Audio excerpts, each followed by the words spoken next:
Hi everyone, welcome back to another episode of मैं भी ज्ञान दूं। लास्ट टाइम हमने डिस्कस करा था व्हाट इज बिजनेस एनालिसिस, एक सोच, एक माइंडसेट। उसकी डिटेल्स मैंने काफ़ी लंबे सेशन में एक्सप्लेन करा था, 40 मिनट्स, बट इस बारी हम कोशिश करेंगे सारी information of part 2 concise crisp information में डिस्कस करें। पार्ट 2 में हम कवर करेंगे who, how, where and when. अब ये बिजनेस एनालिसिस वाले एस्पेक्ट से नहीं है, बिजनेस एनालिस्ट के एस्पेक्ट से है कि एज एन इंडिविजुअल कौन बन सकता है, कैसे बन सकता है, कहाँ बन सकता है, कहाँ कहाँ फिट हो सकता है और कब। इसको बहुत ही क्रिस्प इंफॉर्मेशन में डिस्कस करेंगे। और इसका सेकंड पार्ट जो होगा वो होगा documentation.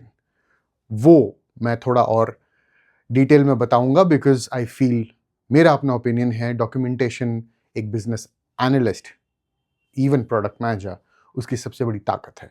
But let's jump into details. Who can be a business analyst? देखिए, मेरा ओपिनियन, मेरा एक्सपीरियंस, डेवलपर बन सकता है कोई भी, फ्रंट एंड बैक एंड, जिसको जैसा एक्सपीरियंस है। टेस्टर बन सकता है, बिजनेस का बंदा या ऑपरेशंस का बंदा। Reasons straight forward. डेवलपर को एक्सपीरियंस है कि मुझे बनाना है, लेकिन कैसे बनाना है वो डेवलपर के ऊपर है। उसको पूरा पता है निटिग्रिटीज क्या क्या है, क्या क्या चीज़ें भाषण आती हैं, बनाने में क्या प्रॉब्लम आती है।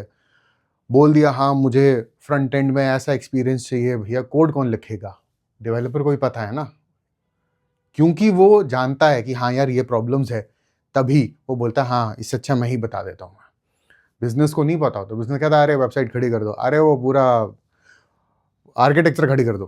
भाई कैसा आर्किटेक्चर, कहाँ कहाँ आर्किटेक्चर? ऐसे नहीं घर बन, ऐसे दीवारें नहीं बनती ना। और अगर लास्ट सेशन में हम डिस्कस करें घर और ठेकेदार वाले अप्रोच पे, तो सेम ये सब अपने अपने तरीके से ठेकेदार बन सकते हैं कि डेवलपर को सारी डिटेल्स पता है कि मैं क्यों कोई चीज़ बना सकता हूँ जो भी बिजनेस ने बोला है।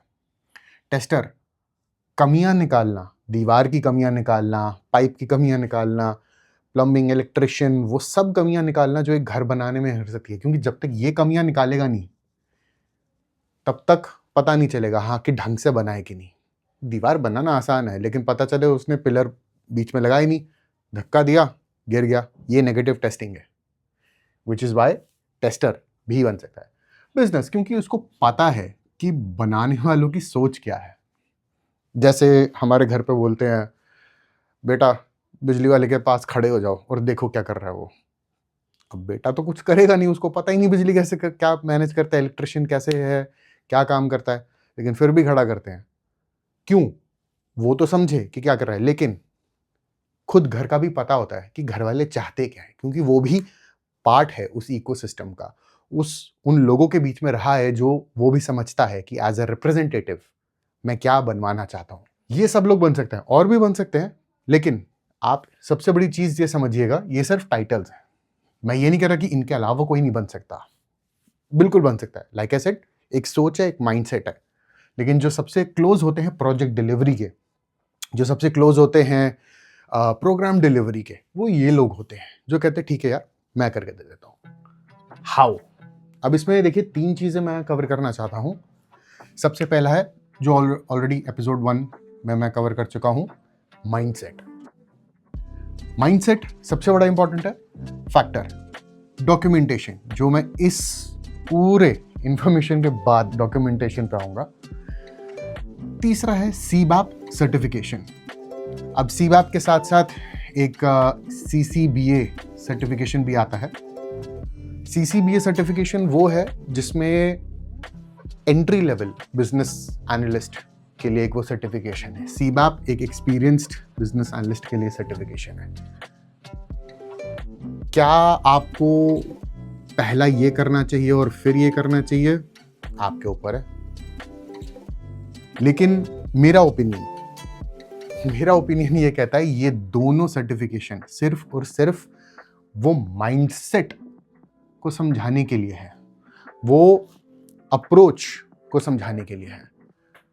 हाँ, मार्केट में दोनों एक्नॉलेज होते हैं, लेकिन ऐसा भी नहीं है कि अगर आपके पास ये नहीं है तो मार्केट में आप एक्सेप्ट नहीं करे जाओगे, ऐसा नहीं है।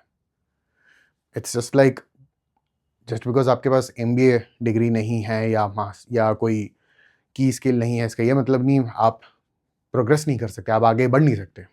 नहीं, ये एक एक्नॉलेजमेंट है जेन्युइनली कि हाँ हमें पता है क्या करना है, IT वर्ल्ड में क्या, टेक वर्ल्ड में कैसे करना है। Again business analyst like I said, अभी बताऊंगा नेक्स्ट में कि कहाँ कहाँ कंज्यूम होता है। तो ये सर्टिफिकेशन है CBAP, एक अपने आप में एक सर्टिफिकेशन है। मैं कोशिश करूंगा कि इसकी डिटेल्स बता पाऊं, बट अगर मुझसे पूछे, मैं इसको सोचूंगा इसका एक अलग ही एपिसोड बना सकता हूं मैं। अगेन 10-15 मिनट्स, ज़्यादा नहीं, बट बताने के लिए कि CBAP में आपको क्या क्या कवर करना होता है, कैसे कैसे कवर करना होता है। बाकी CBAP के तो बहुत सारे इन्फॉर्मेशन आपको मिल जाएंगी, और मैं पूरा कोशिश करता हूँ कि इसका एक लिंक जो आप डाउनलोड कर सकें वो मैं डिस्क्रिप्शन में रख सकूँ।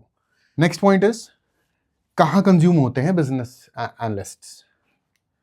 ये इससे रिलेटेड है कि मार्केट में कहाँ कंज्यूम कर सकते हैं। कोर बिजनेस में, ठीक है, कोर बिजनेस है जहाँ पे टेक वेक की जरूरत नहीं है, लेकिन ग्राउंड लेवल पे आपको प्रोजेक्ट को डिलीवर करना है। It could be manufacturing, it could be non tech area, retail, ठीक है, रिटेल मतलब offline retailing, warehousing and everything. Tech तो अब एवरीथिंग, ठीक है, आप वो एंटरप्राइज लेवल पे ले लीजिए, B2B, B2C, B2G, anything. Finance भी बहुत इंपॉर्टेंट है, लेकिन इन सब के साथ साथ एक और है एनी रेवेन्यू जनरेटिंग स्ट्रीम, ठीक है। मे बी आप फाइनेंस फिनटेक में हैं, हेल्थ टेक में है, एनी सॉर्ट ऑफ टेक, लेकिन उसमें एंटरप्राइज लेवल की डिटेलिंग आती है, और वो आपका रेवेन्यू जनरेटिंग स्ट्रीम है। Cloud is also one of the revenue generating streams. Enterprise level पे आपको पूरा आर्किटेक्चर करना है, सब डिटेलिंग करनी है, यहाँ पे कंज्यूम होते हैं। कब बन सकते हैं आप बिजनेस एनालिसिस, आप वो कब बिजनेस एनालिस्ट कब बन सकते हैं? मैंने बहुत 3 सिंपल टॉपिक्स पे कवर किया है। You have to be in others shoes. आप दूसरों के रोल में जाने की जरूरत नहीं है, लेकिन आप समझिए कि वो क्या चैलेंज फेस करते हैं। और ये मैं क्यों पॉइंट बोल रहा हूं जो एग्जैक्टली इससे लिंक्ड है, कि क्यों एक डेवलपर बन सकता है, क्यों एक टेस्टर बन सकता है।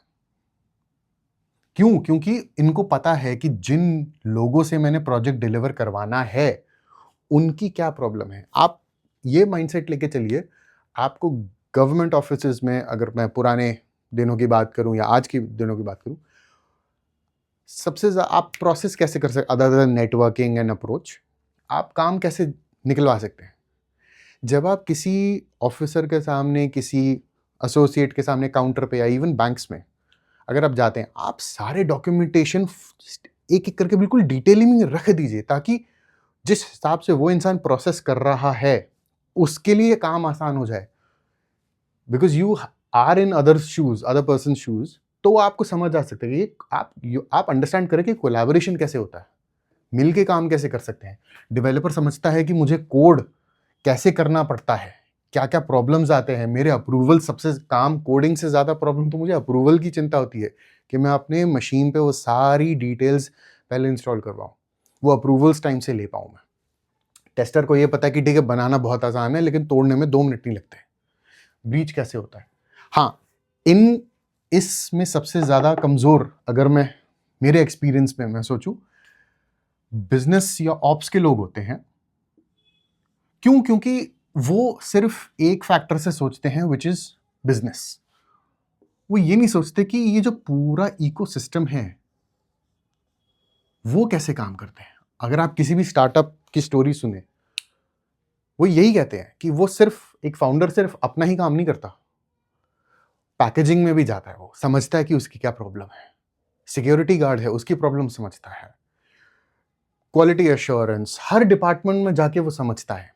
तो हाँ, ये रोल सिर्फ तभी सक्सेसफुल हो पाएगा जब वो इन लोगों के साथ कोलैबोरेट करे, समझे कि अच्छा आपको ये चैलेंजेस आते हैं, let me make your life easy, आपका मैं काम बहुत और आसान बना सकता हूं मैं, क्योंकि मैं बिजनेस को जानता हूं, मैं बिजनेस को समझता हूं।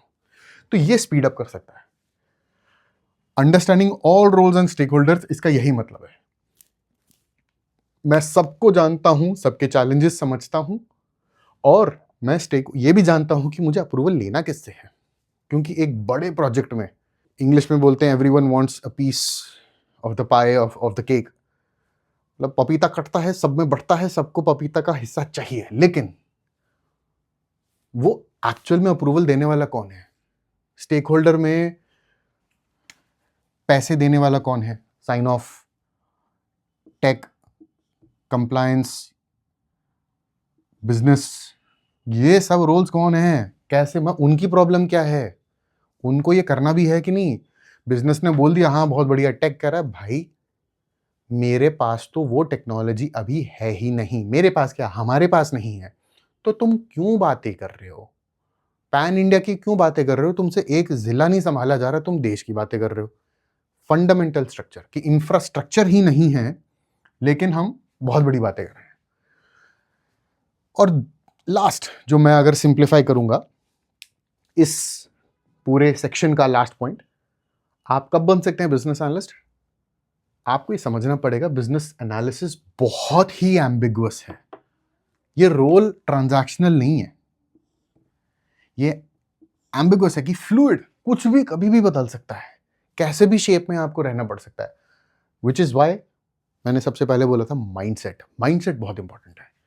और कॉम्प्लेक्स क्योंकि रिक्वायरमेंट में बोला मुझे चाहिए 5 चीजें, जब तक आपने शुरू किया बातें करी तब बोला नहीं नहीं नहीं नहीं नहीं 3 और चाहिए।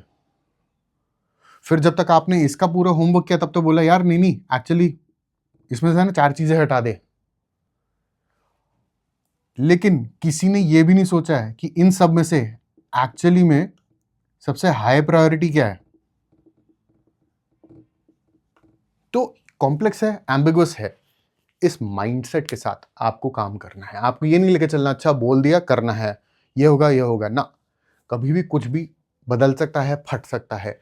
आपके अपने बिजनेस जो आप प्रोजेक्ट डिलीवर करना चाहते हो, लेकिन उस आपके प्रोजेक्ट से भी बड़ा एक्चुअल में जो डिलीवर हुआ प्रोजेक्ट है वो फट गया, तो आपके जितने भी स्टेक होल्डर्स हैं उन सबका ध्यान अब उधर चला गया, तो आपका एकदम अटक गया। अब आप डिपेंडेंट हो, आपको सब डिपेंडेंसीज उन सब पे मतलब संभल के काम करना पड़ेगा। और बिल्कुल फ्लूइड आपको, अगर मैं बोलूं मोहम्मद अली वाले अप्रोच से चलना पड़ेगा। Float like a butterfly, sting like a bee. जहां जहां आए बिल्कुल मूव करते रहो। अच्छा ये कॉम्प्लेक्सिटी आ गई, ठीक है, डिजाइनर के साथ बैठ गए, डिजाइनर ने बोला यार ये चैलेंजेस मुझे आता है, किसी ने डिटेल लिखनी, कोई बात नहीं मैं बताता हूँ कैसे करना है।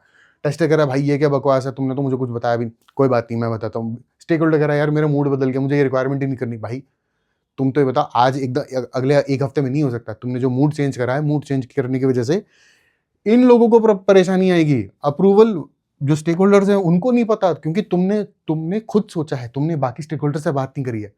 तो कभी कभी आपको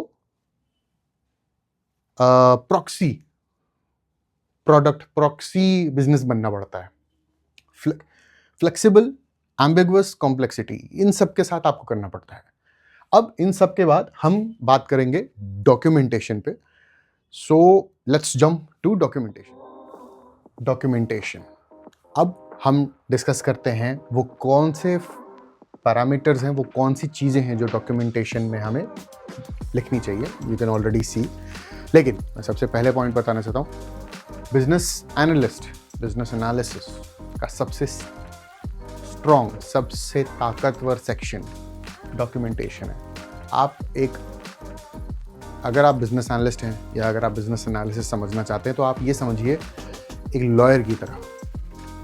बिजनेस एनालिस्ट एक वो लॉयर है कि डॉक्यूमेंटेशन एक तरह से आपके लिए वो लॉ है, वो फंडामेंटल, वो फाउंडेशन है। ये आपको बचा भी सकता है, ये आपको बिगाड़ भी सकता है। क्यों? क्योंकि आपको बचा सकता है, क्योंकि ये आप जो भी बातें हुई आपकी किसी से भी, किसी भी स्टेक होल्डर से, किसी भी टीम प्लेयर से, कहीं से भी, प्रोजेक्ट के रिलेटेड, प्रोग्राम के रिलेटेड, ये चीज लिखित में आपको बचा सकती है। ये वो FIR है कि कल को जिसको जमानत चाहिए वो इसी की वजह से मिल पाएगी, वरना वो जेल है।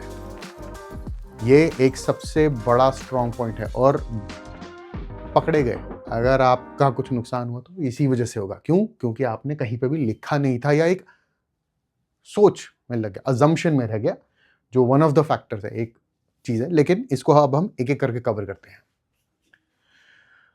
डॉक्यूमेंटेशन के ये 10 की पैरामीटर्स हैं कि आपको किसी भी टाइप का प्रोजेक्ट हो, किसी भी टाइप का प्रोग्राम हो, कुछ भी आपको लिखना है, ये 10 हेडिंग्स हैं, आपको तो ये लेके ही चलना है। कौन सा? समरी, इसको बोलते हैं executive summary. Executive summary, vision, objective, requirements, अब वो चाहे बिजनेस रिक्वायरमेंट्स हो, फंक्शनल रिक्वायरमेंट्स हो, टेक्निकल रिक्वायरमेंट्स हो, कुछ भी। Scope, in scope, out of scope, assumptions, dependencies, constraints, stakeholder list, approval list। मैं इसी सीक्वेंस में चलता हूं। समरी, एग्जीक्यूटिव समरी, बेसिकली एक हाई लेवल ऑब्जेक्टिव, एक हाई लेवल एक्सरसाइज है, ओवरव्यू है कि आपको बता दें कि हाँ यार, मुझे ना घर बनाना है, घर में बढ़िया सा होना चाहिए। बिजनेस ने बोला है कि एक अच्छा 5 BHK घर बना रखे, 2 BHK घर बना रखे, स्टूडियो अपार्टमेंट बनाना है, डिज़ाइन करना है ताकि आराम से रखे, बस खत्म बातचीत। वो इतना एक क्विक समरी है जिसमें समझ आ जाए हाँ यार एक्चुअली ऑब्जेक्टिव क्या चाहिए, कि हम घर की बात कर रहे हैं, हम गाड़ी की बात नहीं कर रहे। एक वो बेसिक फिगर ऑफ स्पीच में एक समझाने में, एक शेप देने में मदद करता है। विजन, एक एस्पिरेशनल सेंटेंस बोल सकते हैं कि यार मुझे ना वहां तक जाना है। जैसे विकसित भारत, विकसित भारत एक विजन है, वो कैसे अचीव करना है, उसके लिए क्या क्या स्टेप्स करने हैं, वो ऑब्जेक्टिव होता है। ऑब्जेक्टिव का मतलब है आपने डिटेल एक एक करके लिखा हुआ है कि यार मुझे ना फाइनेंशियल इंप्रूवमेंट करनी है, मुझे ना इंफ्रास्ट्रक्चरल इंप्रूवमेंट करनी है। ये मैं विकसित भारत के एग्जांपल से समझा रहा हूँ। ऑब्जेक्टिव है, अगर मैं घर के एग्जांपल से समझाऊँ, घर में है कि मुझे समझाना है कि ऑब्जेक्टिव मेरे इतने बेडरूम होने चाहिए, एक ड्राइंग रूम है इस हिसाब से होना चाहिए। मेरे विजन आता है, I want a house which is smart enough, which is tech driven house, कि उसमें सब टेक्नोलॉजी चीज़ें हों, सब फीचर्स हों। ठीक है, ये आ गया, एस्पिरेशनल है। वो कैसे अचीव होगा, कहाँ कहाँ अचीव होगा, वो ऑब्जेक्टिव में है। रिक्वायरमेंट्स, इन ऑब्जेक्टिव का और चिट्ठा कत्था डिटेलिंग उसको रिक्वायरमेंट्स में हम बताते हैं कि भैया हर कमरे का क्या सेटअप होगा, कहाँ कहाँ टेक्नोलॉजी डिपेंडेंसी होगी, कहाँ कहाँ बाथरूम होगा, ये सब आएगा। Scope, in scope, out of scope, in scope, out of scope. भैया हम एक बिल्डर फ्लोर की ही बात कर रहे हैं, हम अपार्टमेंट की बात नहीं कर रहे। हम यहाँ पे अगर इलेक्ट्रिशियन का कुछ सामान है तो हम कौन कौन से पावर सप्लाई की ही बात करेंगे, हम दूसरी बात नहीं करेंगे। हम गाड़ी की बात नहीं कर रहे, out of scope. Assumptions, assumptions एक वो सेक्शन है जिसकी वजह से आप बच भी सकते हो और सबसे ज़्यादा फट भी सकते हो। अजम्पशंस है कि कभी कभी आपको लगता है ठीक है यार, हमें पता तो है कि घर में 4 दीवारी तो होती है, कुछ चीज़ें आप बताते नहीं हो, ना बिजनेस बताता है, ना टेक्नोलॉजी बताता है, ना कोई भी बताता है। मिस्त्री नहीं बताता, ठेकेदार नहीं बताता, घर जिसको बनाना है वो नहीं बताते, लेकिन आपको लगता है हाँ यार घर है, कमरा है तो 4 दीवारी तो होगी ना। आपको ये अजम्पशन यहाँ पे पहले लिख देना है कि भैया अज्यूम कर रहा हूँ कि आपको 4 दीवारी ही चाहिए। क्यों? क्योंकि ये भी हो सकता है उसको सिर्फ 3 दीवारी चाहिए और चौथा दीवार नहीं, पूरा वाइड ओपन विंडो हो। भैया जिसको क्या पता उसको घर चाहिए रहने के लिए, लेकिन उसको एयरबीएनबी वाला फीचर चाहिए। वो चीज़ें आपको निकलवानी ही पड़ती हैं, कुछ नहीं पता होता तो आपको अजम्पशंस में लिखना है कि भैया मैं तो यही अज्यूम कर रहा हूँ। मैं डिपेंडेंसीज हो गई यार, देखो घर तो बहुत बढ़िया बन जाएगा, मतलब टेक वेक वगैरह सब कुछ होगा। डिपेंडेंसीज, घर में मेरी पावर सप्लाई, मैं अज्यूम मेरी डिपेंडेंसी ये है कि अगर बिजली विभाग आपके घर पे लाइन तार दे रहा है तो ही सारा टेक ड्रिवन घर चल पाएगा। वाटर डिपार्टमेंट ने आपको यहाँ पे पानी की सप्लाई दे रखी है तो ही आपका पानी मीठा आएगा और सब कुछ होगा। कंस्ट्रेंट्स ये हैं कि यार देखो कंस्ट्रेंट्स एंड डिपेंडेंसीज थोड़ा इंटरलिंक्ड है, लेकिन कंस्ट्रेंट्स में ये प्रॉब्लम आ जाता है कि इसको बोलते हैं यार देखो मैं कर तो दूंगा, कंस्ट्रेंट्स में ये है कि मैं 4 दीवारी बना दूंगा, लेकिन 4 दीवारी के साथ फिर मेरी मजबूरी है कि मुझे साथ में शाफ्ट बनाना पड़ेगा, क्योंकि जिस हिसाब से घर का सेटअप है मेरी ये एक कंस्ट्रेंट है, लिमिटेशन इसको बोल सकते हैं कि हाँ यार यहाँ पे मैनेज करना पड़ेगा। स्टेक होल्डर लिस्ट ये है जिसमें कि भैया घर बनाने के लिए अप्रूवल कौन देगा, पैसे देने के लिए कोई भी हो सकता है जो अर्निंग हो, ब्रेड विनर हो, लेकिन स्टेक होल्डर जो होम मेकर होती हैं या होम मेकर होता है, घर चलाने वाली, वो भी सबसे इंपॉर्टेंट स्टेक होल्डर है, क्योंकि उसको दिनचर्या पूरी चलानी है, उसको पता है कि कैसे रहना है वो, और कहाँ कहाँ डिटेल आएगा, अप्रूवल सेम, कंप्लायंस हो गया, स्टेक होल्डर लिस्ट, बिजनेस हो गया, टेक्नोलॉजी हो गया, ये सब डिटेल्स आ गई।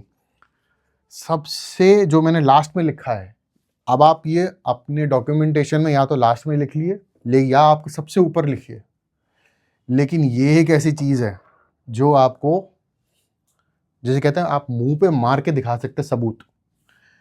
अप्रूवल लिस्ट सबसे इंपॉर्टेंट सेक्शन है जहां पे आप हर स्टेक होल्डर से किस से मुझे अप्रूवल मिल गया है और डिपार्टमेंट से कहाँ से अप्रूवल मिला है, कि मैं जितना भी प्रोजेक्ट डिलीवरी कर रहा हूँ उन सब का मुझे यहाँ से अप्रूवल आ गया। या इवन कभी कभी बीच प्रोजेक्ट में जो रिक्वायरमेंट्स चेंज होती हैं कि यार मुझे बनाना तो 3 दीवार का था, कि एक कमरा बना था जिसमें 3 दीवारें हो और एक पूरा बड़ा विंडो हो, मैंने इनिशियली ऐसे ही स्टार्ट किया था, लेकिन बीच में मेरी माता जी आ गई जिन्होंने बोल दिया खबरदार अगर ऐसा कोई वाहियात आइडिया निकला तो, अब आपने बोला यार छोड़ दो यार, माता जी से मार खाना बेटर नहीं है, तो आप वो मिड प्रोजेक्ट जो रिक्वायरमेंट चेंज होगी आपने अप्रूवल ले लिया, हाँ भैया पक्का है ना, अब तुम चौथा दीवार बनानी है, हाँ अप्रूवल लिख के दो, yes I sign off confirm, वो लिस्ट हमेशा अटैचमेंट यहीं पे आएगी। आजकल कॉन्फ्लुएंस है तो कॉन्फ्लुएंस या एनी अदर टूल जहां पे आप एक ही जगह पे सब डिटेल आउट कर सकते हो।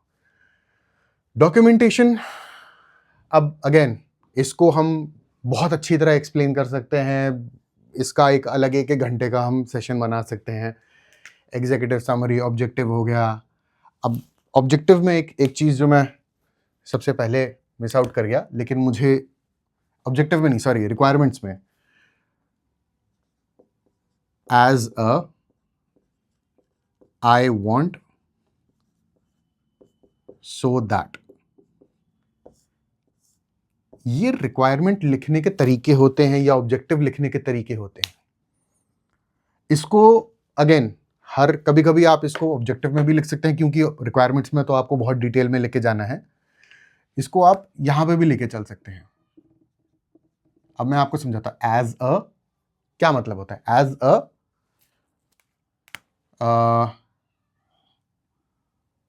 होम मेकर,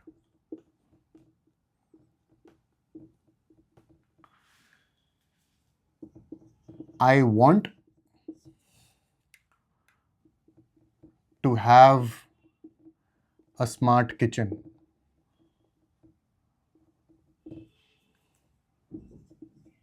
So that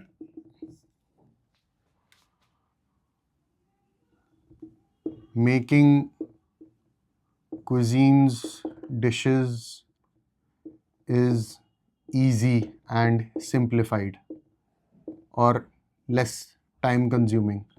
ये रिक्वायरमेंट लिखने का, अब आपने ये ऑब्जेक्टिव सेट कर दिया, इसको फिर आप बहुत अच्छे में डिटेल और कर सकते हैं। तो आप इसको ये भी हटा सकते हैं यहाँ से, अगेन आप इसको ऑब्जेक्टिव में लिखें, रिक्वायरमेंट में लिखें। हर कंपनी, हर प्रोजेक्ट, हर प्रोग्राम का मतलब, कोई स्टेक होल्डर बोल सकता है कि अरे आपको तो ऑब्जेक्टिव में लिखना चाहिए, कोई भी ये बोल सकता है, totally fine. Like I said, complexity, ambiguity, flexibility आपको रखनी है, लेकिन ये सबसे आज की डेट में सबसे ईजियर अप्रोच है, as a I want so that, क्योंकि ये आपके विजन, आपके ऑब्जेक्टिव और विजन में बहुत मदद करता है, आपके रिक्वायरमेंट्स में भी बहुत मदद करता है। जो मिस्त्री होगा, ईंटें बिछाने वाला होगा, प्लम्बर होगा, वो सबको इस लैंग्वेज से समझ आ जाता है। ये लैंग्वेज लिखने का तरीका है। In scope, out of scope, like I said, कौन कौन सी चीज़ें करनी है, आप ग्रीन में इन स्कोप लिख दीजिए, ठीक है, कि हाँ यार इसमें टेक्नोलॉजी होनी चाहिए, ये होना चाहिए, वो होना चाहिए। आउट ऑफ स्कोप में आप लिख सकते हैं कि हाँ मैं अपार्टमेंट्स की बात नहीं कर रहा, लेकिन ये बहुत ज़रूरी है। ये जितना डिटेल हो जाए, जितना अपॉर्चुनिटी आप कवर कर सकते हो उतना बेटर है। अजम्पशंस में तो आप बिल्कुल क्लियर कट कर लीजिए कि भैया अजम्पशन है कि आपको घर बनाने का पिताजी से, या आपको फंडिंग देने वाला कौन है। अजम्पशन है कि आपके रेजिडेंट्स इतने ही हैं, आपको रिक्वायरमेंट्स की अजम्पशंस इतनी है कि हाँ मुझे इतनी घर बनाने, इतना कुछ करना है। डिपेंडेंसीज जो एक्सटर्नल इंटरनल कोई भी डिपेंडेंसीज हो सकते हैं, वाटर डिपार्टमेंट, इलेक्ट्रिसिटी डिपार्टमेंट,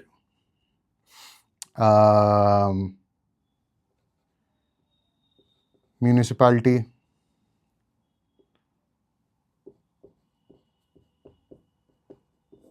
इन सब से constraints, stakeholder list, approval list. अब ये 10 चीजें हैं जिससे आप अपनी डॉक्यूमेंटेशन को, और अगर आपने एक बार ये सिर्फ सेक्शंस लिख दिए अपने डॉक्यूमेंट में, उसके बाद ऑटोमेटिकली आपके जो भी कॉन्वर्सेशन चल रहे होंगे, जैसे भी चल रहे होंगे, आप बस इन सेक्शंस में कहीं फिट कर दीजिए।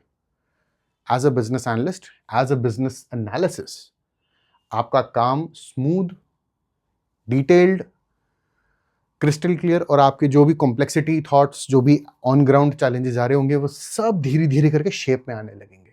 प्रोजेक्ट डिलीवर हो ना हो आपके हाथ में नहीं है, बहुत बहुत फैक्टर्स डिपेंडेंट करते हैं। लेकिन इन सब के साथ सबसे बड़ा काम, सबसे आसान काम ये हो जाता है कि जो ग्रैंडेस्क, जो सबसे बड़ा केओस होता है प्रोजेक्ट डिलीवरी का, वो सब आपके हिसाब से डिटेल्ड आउट है। और आपको नहीं पता, लेकिन जितने भी स्टेक होल्डर्स हैं वो सब इसी पे रिलाई करेंगे। कल को अगर दिखाना हो कि क्या चल रहा है, इसी पे रहेंगे। वो ये भी स्टेक होल्डर ये भी बोल सकता है, यार इतना बड़ा नहीं पढ़ना, इसका एक पेज बना दे। आप वो एक पेज बना सकते हैं। क्यों? क्योंकि सारी चीजें ये है, ये एक तरह से आपकी भगवत गीता हो गई। आपने शपथ खा ली कि भैया डॉक्यूमेंटेशन में तो यही लिखा था। आपने कुछ भी किया हो, ईमेल कुछ भी करे हो, ईमेल अटैच करके रखना आपकी ड्यूटी है, अप्रूवल वगैरह देना इनकी ड्यूटी है। स्टेक होल्डर लिस्ट के हिसाब से आपको सबसे बड़ा काम रेसी मैट्रिक्स भी करना है, जो मैंने पहले भी बताया था। रेसी मैट्रिक्स क्या होता है? Responsibility, accountability, consulting, informed. कल को प्रोजेक्ट फटा, रिस्पॉन्सिबल कौन है? प्रोजेक्ट फटा, अकाउंटेबल कौन है? किससे कंसल्ट करके काम करना है? किसको सिर्फ इन्फॉर्म करना है कि भैया मैं तुझे बता रहा हूं, तेरा अप्रूवल नहीं चाहिए। तो ये सब चीजें हैं। अब डिपार्टमेंट से ये फिगर आउट करना क्या है, वो सब अगेन जितना डिटेल जाएंगे हम इसी सेशन में हम एक घंटे का बना सकते हैं, बट इतना ही एक सेक्शन है। एंड आई होप इससे आपको कुछ आइडिया लगा हो। और मैं तो यही कोशिश कर रहा था मैं इसको 15 से 20 मिनट का बनाऊं, but I am pretty sure ज़्यादा ही बना, बिकॉज पैशनेट तो मैं हूँ इस टॉपिक को लेके, और अच्छा लगा मुझे सिर्फ बोल के, ज्ञान दे के, क्योंकि ज्ञानडू हूँ, ज्ञान देना मेरा फ़र्ज़ है, बाकी एक्सेप्ट करना आपका। And let's see, hopefully next session हम कुछ और टॉपिक कवर करेंगे, मे बी किसी और गेस्ट को लाएं, कोई और ज्ञानवर्धक बातें करें। तब तक thank you so much, have a great day.